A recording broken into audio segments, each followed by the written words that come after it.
کوه دردیم و کسی از حال ما آگاه نیست. جز غم دیرینه‌ای با قلب ما همراه نیست.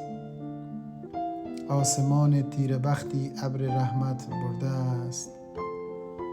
در شب تاریکمان جز ناله گهگاه نیست.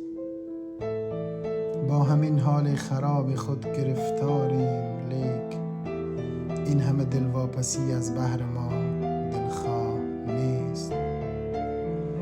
برکه خشکیده را سنگ جفا پر کرده است. در شب تاریک ما اصلا نشان از ماه نیست. سهم ما از زندگانی دست کی افتاده است که از تمام شادمانی قسمتی جز آه نیست.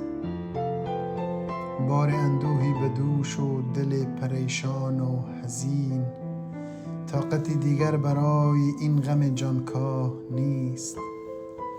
از جفای روزگار و خلق بی مقدار دون، غیر غصه حاصلی در خرمن و خرگاه نیست. ما پریشانتر ز بادیم و در کف دستان تو، این همه جور و جفا شایسته من ای شاه نیست.